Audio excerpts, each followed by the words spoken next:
Everyone, I'm Gabe Tarantino. I'm going to be leading a skills instruction on first class requirements 7A through C. These requirements are regarding first aid, and the first aspect of these requirements that I'm going to be demonstrating is how to repair a sprained ankle.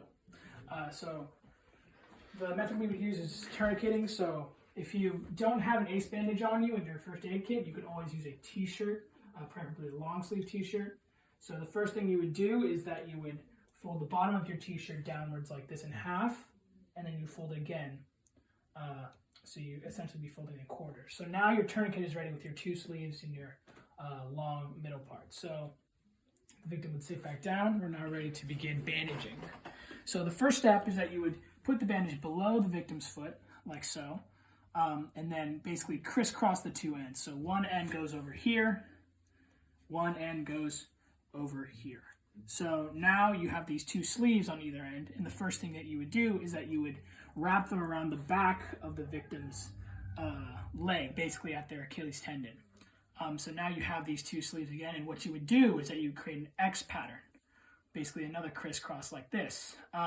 It is a shirt, so it'll look a little bit messy, but you're going to crisscross over the foot and then bring it below on the balls of their feet, and then you're going to have these two short ends, and then what you would do is you would tie them off on the front of their foot like so, so that they keep their ankle secure and don't give themselves any further injury.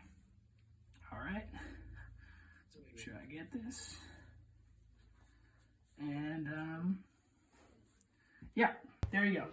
Hi everyone, so for this aspect of 7A, I'm going to be demonstrating how to properly care for a head injury.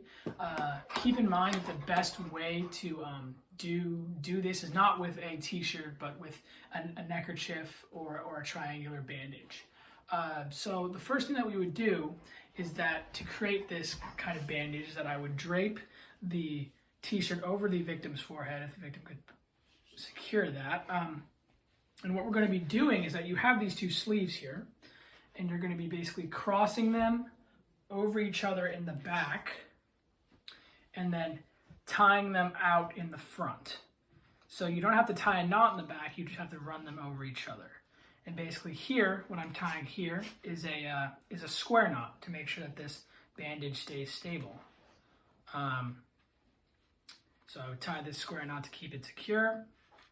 And basically I have all of this leftover t-shirt behind me, and what I would do is that I would roll it up in the back so it kind of is forming a little ball, and I would slip it into the back pocket that I've created by running those sleeves over each other in the first step. So by creating this cushion at the back of the head, it creates a cushion for like if you fall, or just to protect this back part of your brain, because it's actually the most important part of your brain. So that is basically how to create this kind of head bandage. The victim could stand up and turn around. That'd be cool just to give people a visual. So if you turn around, maybe squat down as well, you would see there's a cushion back here. And yeah, that's basically it. It's going to cover the entire head to basically bandage any wounds that may have occurred. And requirement 7A, which is repairing an upper arm fracture. So a quick disclaimer is that you're going to need a lot of neckerchiefs, maybe around 5 or 6, to pull this off and make the kind of slings and splints properly. So what I've done here is that I've created the first splint already by tying 2 neckerchiefs together with a square knot using the cravat method. So you can look at your scout books to figure out what that is. So basically the first step of what we're going to be doing is that this would go over the victim's head, and basically they would sling their broken arm through it like so. And then the next step is that since this is their broken arm, you're going to need something kind of maybe long and resemblant of a stick. And you would essentially put this long, hard kind of stick-like thing on their broken arm to make sure it doesn't have a lot of mobility because it's broken. What you would do now is that you would take your third neckerchief and you would basically wound it, twist it, and basically put it under this broken arm, basically around the armpit area, and then tie the the long stick-like thing to the broken arm, all while making sure that the arm doesn't move, making sure that the arm isn't damaged further. So you would tie this off with a square knot to make sure that the splint stays kind of not immobile. Sorry. And the last step would be to find another bandana. I'm using a shirt in this instance, and you would basically secure the broken arm to the torso to prevent even more mobility. And the way you would do that is you would kind of roll up this t-shirt, slide it under the healthy arm, which is on the other side, wrap it around.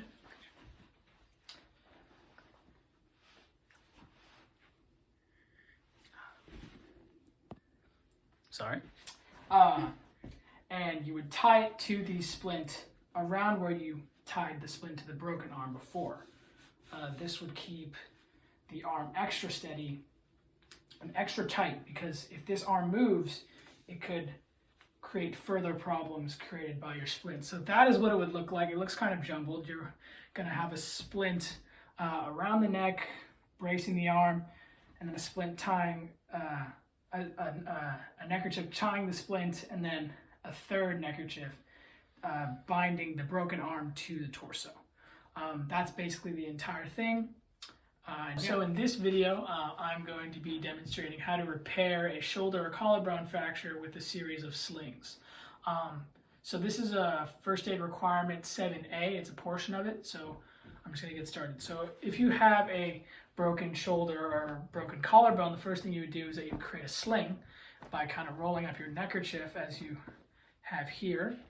You would basically tie this neckerchief loosely around the victim's neck, and you would tie it with a square knot to make sure that the neck stays secure. And what you would do is that the victim would slide their arm into the sling, and notice how the victim's arm is elevated, and that is to make sure that there's no stress on the shoulder if the arm moves like this or like this, given your injury. So we have the sling ready. The next thing that we're going to do is that we're going to bind the arm to the torso, and the way that we're going to do that is that we're going to basically fold another t-shirt or ace bandage if you have it a specific way, and that specific way can be shown in my sprained ankle video.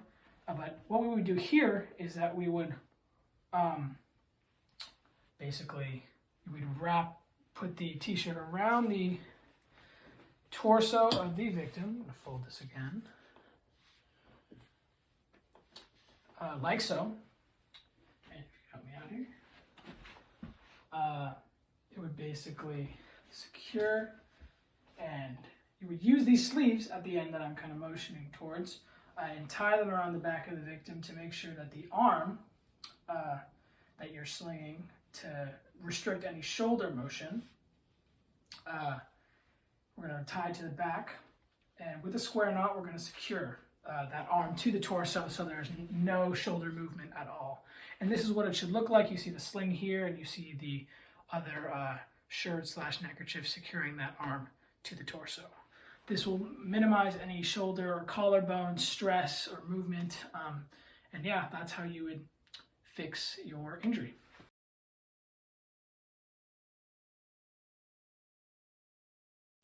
Okay, so the second part of 7A through C is going to be transporting someone with a sprained ankle. This is specifically part of requirement 7B for first class. So what you want to do if you have someone with a sprained ankle is that you would want to basically have them put their arm around your shoulder and then your arm around their waist. And basically they would hobble, basically hop, and then as far as you need to go until safe. Hey everyone, this is first class requirement 7B, rescuing someone with a sprained ankle. In my last video, you saw how it could be done with one person. In this video, this is a demonstration of how to do it with two people. So in this video, let's see, come forward, we're going to be doing a two-man seat. So basically, we're going to arrange our arms in a pattern like this, and then the tail of the victim will fall into our arms, and then we can create a good seat for him, and we can minimize the amount of mobility that a sprained ankle will have. So basically, we're just going to do it right now. In the requirement, you have to walk 25 yards, but we're not going to do that because it's just a demonstration of how to do it.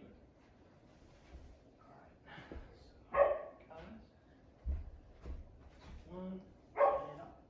All right.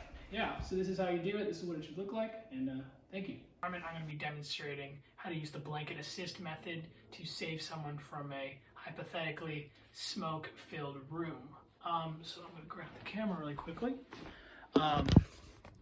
So as you can see, our victim is on a blanket or basically kind of unconscious because of smoke inhalation. So what we're going to do is that at the bottom, we're going to wrap her legs in the blanket. Hopefully my camera work isn't too shaky. And we're going to wrap her in the bottom as well. And then what we're going to do here is that we're going to basically take these top corners and fold them in triangles like this. Fold this other one in a triangle like so. So basically it's like this. If the victim's face is covered, that's okay. And basically what we're going to do from here is that we're going to grab these corners so we can, these corners right here and right here, so we can pull our victim to safety. And the reason why this is helpful is because at lower levels, there's less concentration of hazardous like chemicals in the air that come from smoke. So this is also a good method to save a victim. So yeah.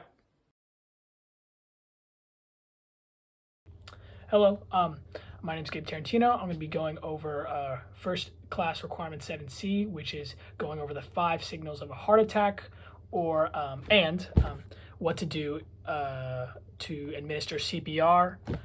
So those are the 2 things that I'm going to be going over in this video. So starting off with the heart attack, the 5 signals that you have to watch out for if you're determining if someone is having a heart attack is persistent uncomfortable pressure in the chest or breastbone. This may describe as like a squeezing feeling. Unusual sweating and nausea. These 2 kind of go hand in hand because nausea can induce sweating, and someone can be sweating if they're having a heart attack, even if the room that they are in is cool. So kind of sweating in like an unusual setting. Shortness of breath and feeling of weakness are the last 2. Shortness of breath obviously is pretty visual, like someone may be like touching their chest, and a feeling of weakness might just be general fatigue. Someone might look dazed. So you should take in those 5 things. Persistent uncomfortable pressure in the chest, unusual sweating, nausea, shortness of breath, and feeling of weakness. So going on to CPR, this one's a little bit more complicated, so be sure to listen up. There are 3 steps that you have to take when administering CPR. The first step is to place a CPR breathing barrier on the victim to minimize the likelihood of communicating any diseases that can be given by mouth. This is especially important given our environment in COVID-19. So an example of a CPR breathing barrier would be a mask. So you would place the mask over the victim first. Step 2, after you've done that, you need to maintain head tilt of the victim. Head tilt is basically making sure their chin is up and their airway is clear. And then after you do that, you're going to have to seal their nose. And then after you do those 2 things, you can feel free to blow into the victim's mouth and fill their lungs. The breath should last 1 second. After that first breath that you give, you should see if the person's chest rises. Then you should remove your mouth and then give another rescue breath. So you've given 2 rescue breaths so far. Step 3, for an adult. Step 3, there are different actions to take if it's an adult or a child. For an adult, if the adult does not respond and starts breathing again after 2 rescue breaths, you should immediately begin CPR, which might commonly be known as like giving 30 chest compressions and then 2 rescue breaths that each last 1 second. So that's what you should do for an adult. Immediately begin CPR if they don't start breathing after those 2 rescue breaths. For a child or an infant, it gets a little bit more complicated. After you give those 2 rescue breaths that were in step 2, you should check for a pulse by the carotid artery, which is right here, which is kind of near the jawbone and under the ear. You should check for 10 seconds by placing 2 fingers by that artery. If there are still no signals of breathing, you should resume rescue breathing, 1 breath about every 3 seconds, and recheck that breathing and pulse every 2 minutes. So if you feel a pulse, you should give rescue breathing. Even if you don't feel a pulse, you should still give rescue breathing. You should recheck that breathing and pulse every 2 minutes, and if there are no signs of heartbeat after that first 2 minutes of giving rescue breathing and checking pulse, you should begin CPR. And for a child or infant, you want to give CPR with 3 or 2 fingers. If it's kind of an older child, maybe like 12 or 13, you should give 1 to 2 hands, given like kind of the build of the child. So feel free to rewind and see, kind of go over those steps in your head. It's kind of complicated, but it's really helpful. So yeah, those are the steps that you need to take for CPR and the 5 signals of heart attacks.